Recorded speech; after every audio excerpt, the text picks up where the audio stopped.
Assalamualaikum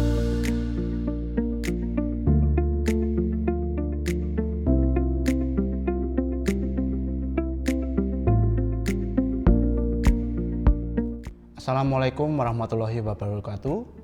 Salam sejahtera bagi kita semua. Om Swastiastu, Namo Buddhaya, salam kebajikan. Perkenalkan, saya Pulung Nugroho, salah satu dosen dari program studi Teknologi Pangan, Fakultas Kedokteran dan Ilmu Kesehatan Universitas Kristen Satya Wacana. Dalam kesempatan ini, perkenankan saya untuk menjelaskan mata kuliah yang saya ampu dan juga menjadi kepakaran saya, yaitu mata kuliah Teknologi Pengeringan. Tujuan dari pembuatan video ini adalah sebagai bagian dari persyaratan sertifikasi dosen tahun 2024, yaitu sebagai penyataan diri dosen dalam Tridharma Perguruan Tinggi atau PDD UKT-PT dalam Tridharma bidang pengajaran. Selanjutnya saya akan menjelaskan deskripsi singkat mengenai mata kuliah Teknologi Pengeringan. Mata kuliah Teknologi Pengeringan adalah mata kuliah pilihan dengan bobot 2 SKS dan diselenggarakan bagi mahasiswa tingkat akhir jenjang S1. Untuk sistem perkuliahan akan dilakukan dengan metode direct learning dan teacher learning center serta dengan pendekatan kombinasi project based learning dan case study yang berpusat pada studi kasus berupa project serta keaktifan mahasiswa serta kerjasama mahasiswa untuk memecahkan suatu permasalahan berdasarkan project yang sudah diberikan. Sistem perkuliahan dilakukan selama 16 minggu, di mana 11 minggu akan dilakukan pembelajaran di kelas, selanjutnya pada 5 minggu terakhir akan dilakukan di lapangan dan laboratorium untuk sistem proyek dengan pendampingan dosen sebagai pembimbing proyek. Untuk bobot penilaian perkuliahan meliputi 20% kuis kecil di kelas dan 30% studi kasus lapangan, 50% proyek akhir, jadi total bobot penilaian perkuliahan adalah 100%. Mata kuliah Teknologi Pengeringan merupakan mata kuliah terapan mempelajari kedalaman dari suatu proses pengolahan pangan dengan metode pengeringan dari segi mekanisme, konsep, efek secara fisikokimia dan aplikasi pada bahan pangan. Dan untuk topik pembahasan perkuliahan ini meliputi yang pertama, basic konsep dan definisi proses pengeringan, efek hidrotermal pada karakteristik fisikokimia dan bahan pangan, pengklasifikasian dan seleksi pengeringan pada bahan pangan, pengeringan osmotik, evaluasi kualitas produk kering pada bahan pangan, sayuran, dan buah-buahan, pengeringan pada sayuran, pengeringan pada buah-buahan, dan aplikasi microwave vacuum freeze drying on fruit and vegetable, pengeringan pada bahan pangan fungsional, pengeringan pada roots, pengeringan pada produk perikanan, fluidized bed drying, dan yang terakhir energi efisiensi dan energi saving in drying. Dan di 4 pertemuan akhir akan dilakukan proyek dalam bentuk studi lapangan, project based learning, dan case study dengan membuat produk olahan pangan dengan teknik pengeringan sebagai implementasi teori dari studi lapangan yang dilakukan dan teori di kelas. Adapun capaian pembelajaran perkuliahan Teknologi Pengeringan meliputi menguasai prinsip ilmu pangan, kemudian yang kedua, mampu menerapkan prinsip ilmu pangan secara terpadu dalam proses produksi pangan pada skala industri untuk menghasilkan pangan yang aman dan bermutu. Dan yang ketiga, mampu berpikir secara kritis dan analitis, memecahkan permasalahan, bertanggung jawab atas pekerjaannya secara mandiri, dan membuat keputusan secara tepat berdasarkan informasi yang dapat dipertanggungjawabkan. Kemudian untuk CPMK perkuliahan ini terdapat 4 yang meliputi mampu memahami metode pengeringan dalam pengolahan pangan, yang kedua, mampu memahami penerapan metode pengeringan pada bahan pangan, dan yang ketiga, mampu memahami efek pengeringan ditinjau dari segi fisikokimia, biologis, dan sensori. Yang keempat, mampu mengaplikasikan pengeringan sesuai dengan karakteristik bahan pangan. Selanjutnya, untuk sub CPMK meliputi mahasiswa mampu memahami definisi dan konsep pengeringan. Yang kedua, mahasiswa mampu memahami efek proses pengeringan terhadap sifat fisikokimia bahan pangan. Yang ketiga, mahasiswa mampu memahami jenis pengering, metode berdasarkan analisis jenis bahan pangan. Yang keempat, mahasiswa mampu memahami prinsip perendaman osmotik proses sebagai perlakuan sebelum pengeringan. Yang kelima, mahasiswa mampu memahami efek proses pengeringan terhadap sifat fisikokimia bahan pangan. Yang keenam, mahasiswa mampu memahami proses dan metode pengeringan pada buah-buahan. Yang ketujuh, mahasiswa mampu memahami proses metode pengeringan pada umbi-umbian dan bawang-bawangan. Yang kedelapan, mahasiswa mampu memahami proses metode pengeringan pada pangan fungsional. Yang kesembilan, mahasiswa mampu memahami proses pengeringan dan metode pengeringan pada ikan dan bahan pangan laut. Yang ke-10, mahasiswa mampu memahami aspek efisiensi untuk mengoptimalkan proses pengeringan. Yang ke-11, mahasiswa mampu mengaplikasikan metode pengeringan pada bahan pangan untuk menjadi produk kering berkualitas. Demikian deskripsi singkat mengenai mata kuliah Teknologi Pengeringan, Program Studi Teknologi Pangan Fakultas Kedokteran dan Ilmu Kesehatan Universitas Kristen Satyawacana. Selanjutnya adalah proses direct learning asinkronisasi pembelajaran mata kuliah Teknologi Pengeringan yang saya lakukan di kelas. Terima kasih, selamat menyaksikan. Oke, selamat pagi teman-teman. Minggu kemarin kita sudah bertemu untuk membahas mengenai silabus, dan hari ini nanti adalah hari pertama kita perkuliahan. Hari pertama kita hari ini sesuai dengan agian perkuliahan yang sudah kita bahas minggu lalu ya, mengenai basic dan definition drying. Ya, sebelum kita mulai ya, saya ada sedikit, kita akan melakukan diskusi sedikit singkat ya. Saya membawa alat peraga supaya mungkin kalian tahu ya, pasti itu pengeringan itu apa ya, pengeringan itu apa, tapi saya akan memberikan sedikit, kita akan sedikit berdiskusi sebentar terkait dengan pengeringan. Di sini saya mempunyai 2 sampel ya. Sampelnya apa ini? Ginger ya, jahe. Ya. Pasti kalian tahu dong jahe itu seperti apa. Dan ini adalah materi yang akan kita pelajari hari ini kan. Lebih banyak ke situ. Perkuliahan pada semester ini gitu ya, lebih banyak ke situ. Dan kalau kalian melihat ini bisa mendeskripsikan, mungkin Luther? Iya Luther. Jahe. Ini apa? Fresh. Ini kering. Apa? Yang bisa mendeskripsikan sedikit mengenai jahe fresh? Apa bedanya dengan yang ini? Mungkin dari segi teksturnya. Gimana? Kalau fresh itu lebih chewy gitu. Lebih chewy. Terus lebih larut ke air gitu sih. Oke. Kemudian kalau dari segi nutrisi misalnya, apa? Mas Michael misalnya. Apa Mas? Kalau dari segi nutrisi bagaimana?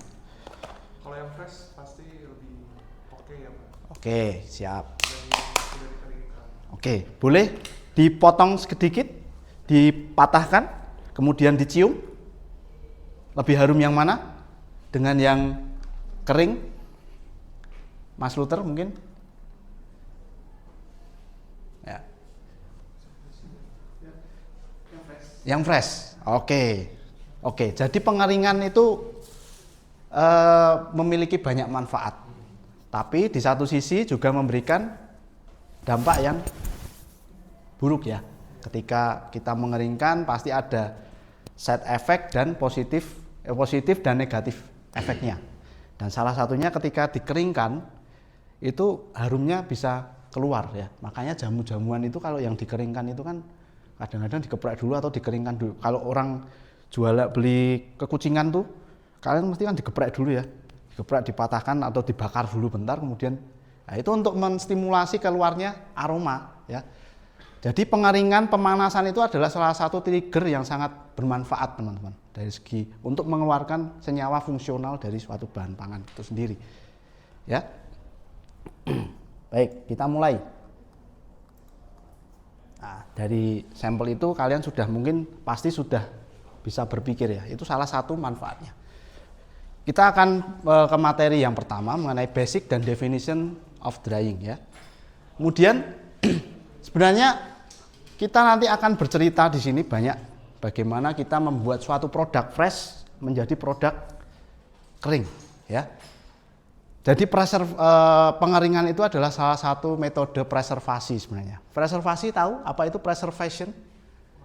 Pengawetan, betul sekali. Itu artinya untuk mempertahankan value-nya. Artinya kita bisa mempreservasi, artinya kita bisa untuk mempertahankan value. Value apa? Nilai dalam suatu bahan pangan itu sendiri. Seperti Mas Luther dan Mbak Dila yang beberapa waktu lalu melakukan riset mengenai kopi. Mereka berdua melakukan proses dari sisi dryingnya ya kalau kopi itu istilahnya di apa Mas? Di roasting. Ya, di roasting untuk mengeluarkan aroma dan mempertahankan kualitasnya sampai long term. Sama, pengeringan itu adalah prosesnya itu. Dan itu menjadi suatu metode yang favorit ya teman-teman ya. Salah satu los perikanan yang menjual produk-produk yang dikeringkan itu pasti pengeringan itu masih menjadi suatu favorit. Bayangkan kalau menurut data itu 80% itu proses pengeringan itu adalah salah satu metode yang paling bermanfaat dan paling diminati ya.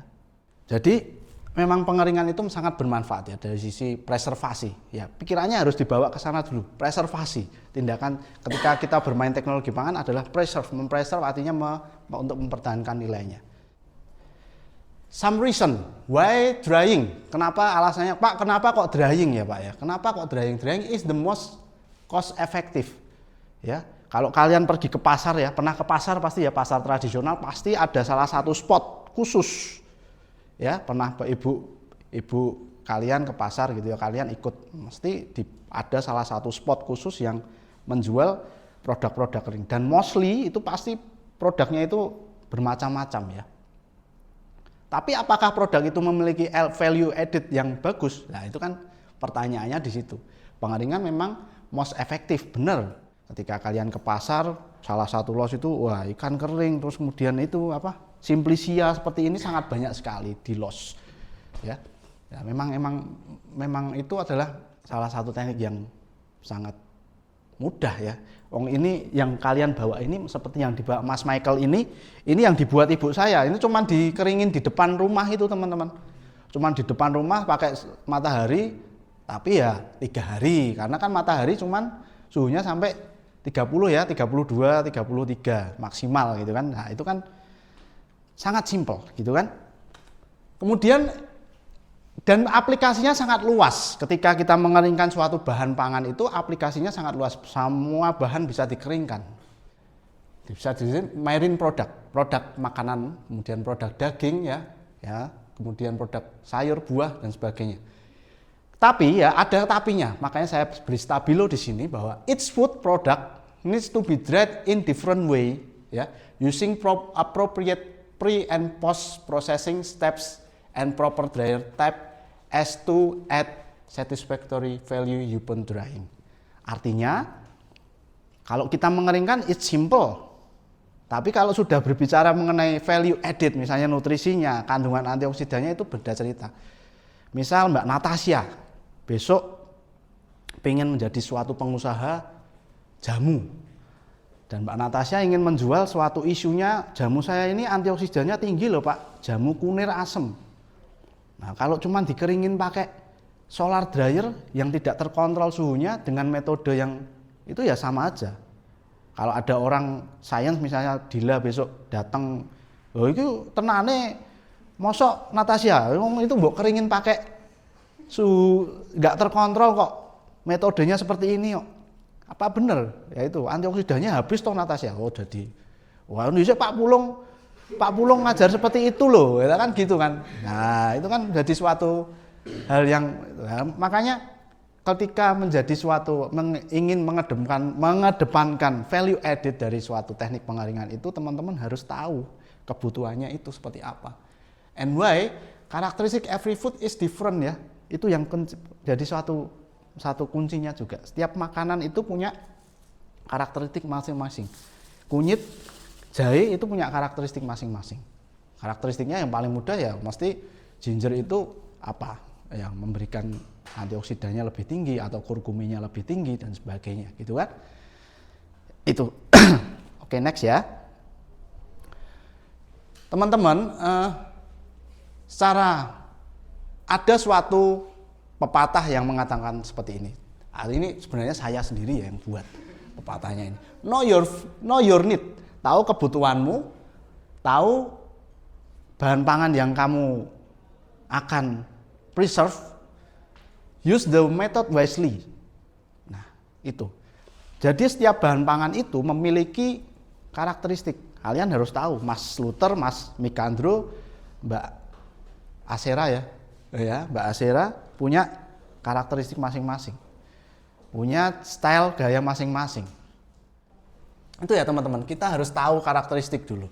Ketika kita tahu karakteristiknya, maka kita akan mudah untuk menganalisis, kemudian untuk mengeringkannya, metodenya. Makanya tadi kalau Mbak Natasha tadi mau jadi pengusaha jamu, ya sudah, Mbak Natasha ya sudah punya, pasti ketika sudah berjalan itu dia sudah memiliki metode alat khusus.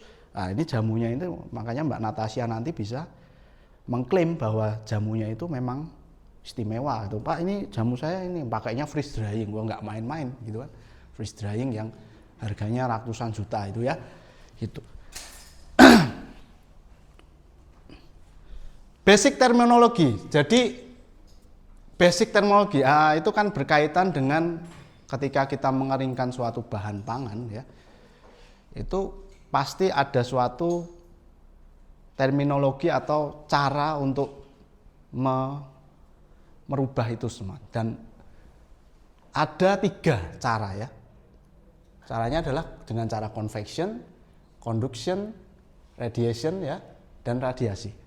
Ya, tiga cara itu harus kalian pegang, kalian tahu itu ya. Memang proses pengeringan itu hanya sekedar menguapkan air gitu kan dari dalam apa komponen ini kan, cuman ini untuk menjadi ini gitu kan, kering gitu kan. Dari fresh menjadi produk yang kering yang seperti ini.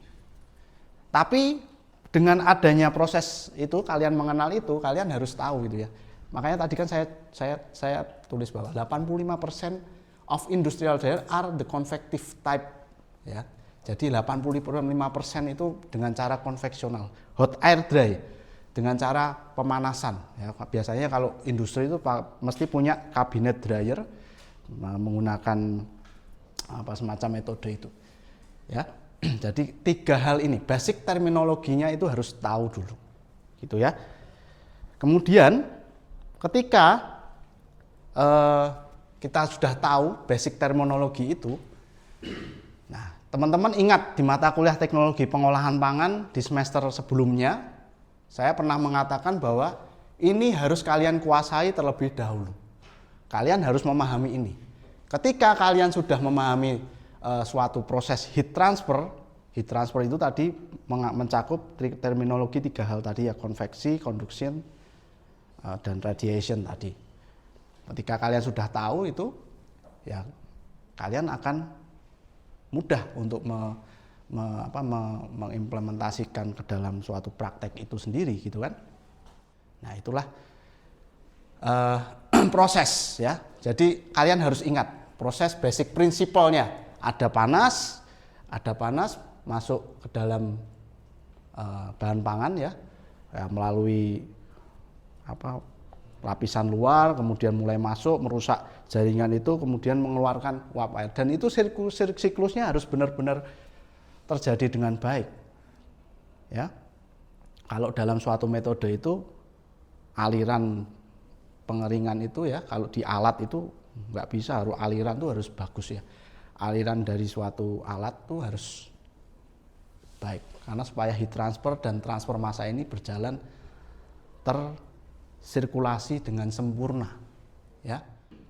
Oke. Banyak faktor sebenarnya teman-teman ketika kita ngomong drying. Tapi jujur ya, saya tuh dari dulu kalau misalnya sampai ke kedalaman itu saya agak bingung. Saya selama waktu menjadi mahasiswa seperti kalian, Waktu itu saya mengambil di kuliah S2 itu dengan dosen saya dihadapkan seperti ini, Mas Pulung harus mempelajari ini ya, gitu. Harus mempelajari semua Mas, harus mudeng seperti ini. Tapi dosen saya di akhir perkuliahan beliau ngomong ya, namanya Bu Tina itu dulu saya dosen saya di alma mater saya. Mas wis cekelan, pokoknya pegang satu faktor saja basic terminologinya itu, yaitu water activity. Teman-teman, ketika kita sudah memegang ini ya, wis Mas jenengan pegang saja ini, faktor ini, water activity. Kenapa ya? Water activity is one of the most critical factor in determining quality and safety of the goods which are consumed every day. Ya, kita berpegangan ini ketika proses pengeringan saja. Ya. Well, temperature, pH dan several other factors can influence if the how can fast organism will grow in a product. Water activity may be the most important factor in the controlling spoilage, kerusakan. Artinya kita mempreservasi itu kita menjaga supaya kerusakan itu bisa terkontrol. Artinya kerusakan itu bisa diminimalisir ya. Itu dengan cara pH water activity-nya itu. It predicts stability with respect physical properties, rates of deteriorative reaction and microbial growth. Ya. Ujung-ujungnya tetap mikrobial atau kerusakan itu yang disebabkan karena mikrobiologi. Nah, ini berapa ya nah ini kalau bisa ini pasti AW-nya masih tinggi nih karena belum tentu juga ya, harus dicek itu kan. Oke, next ya.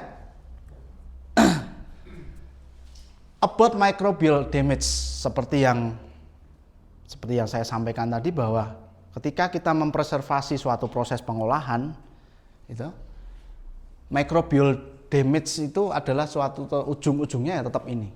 Kita mempreservasi tujuannya untuk menjaga kerusakan supaya tidak cepat rusak ya mikrobial ya. Mas Luther mengeringkan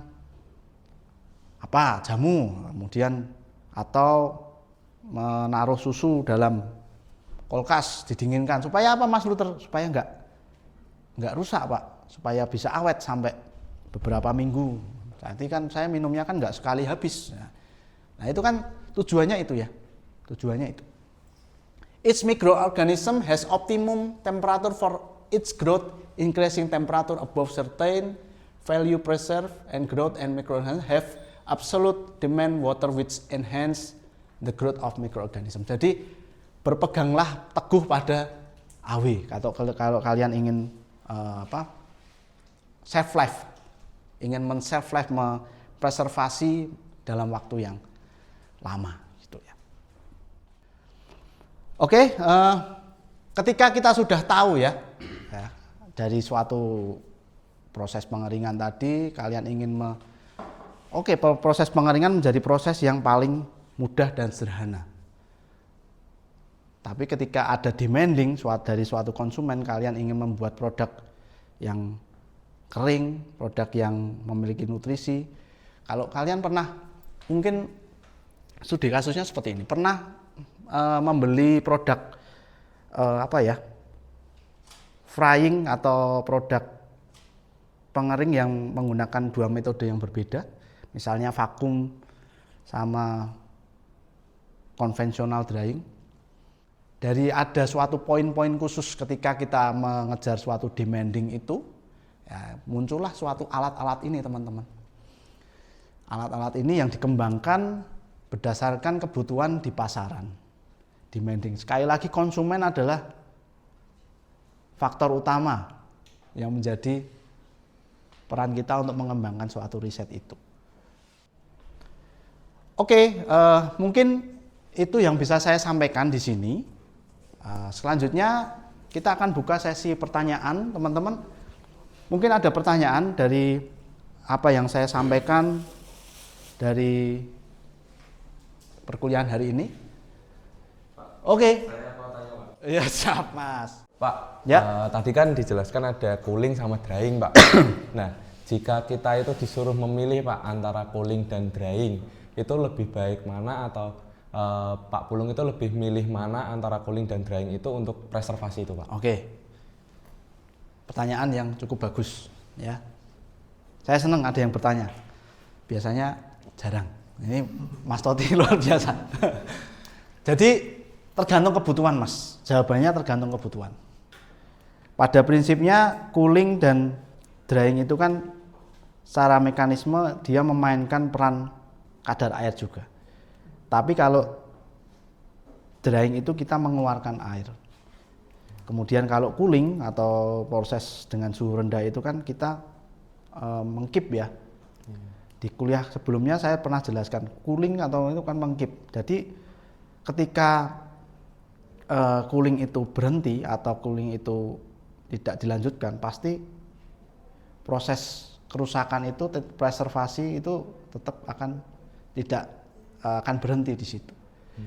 Berbeda dengan drying. Kalau drying kan itu mengeluarkan. Ya.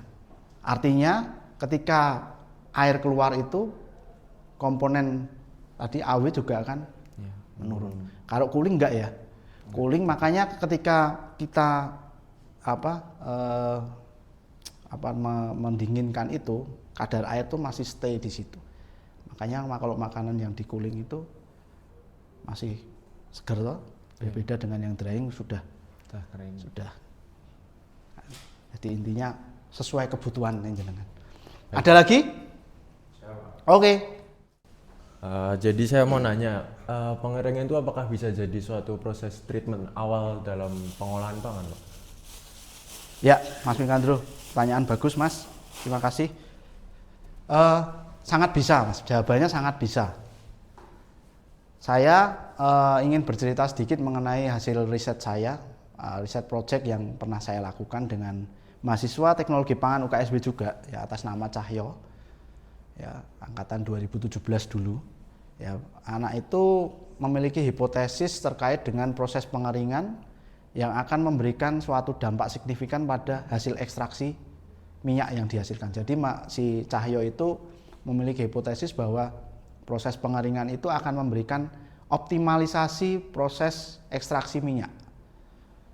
Dan memang benar, meskipun hanya 0,0 sekian, tapi ada peningkatan, Mas. Artinya ketika ada proses pengeringan itu sebagai treatment awal, ya, itu akan memberikan dampak signifikan ketika kalau dikeringkan itu kan mesti akan merusak ya jaringan rusak, akan membuka kadang-kadang jaringan minyak yang di dalam itu kalau yang fresh itu kan belum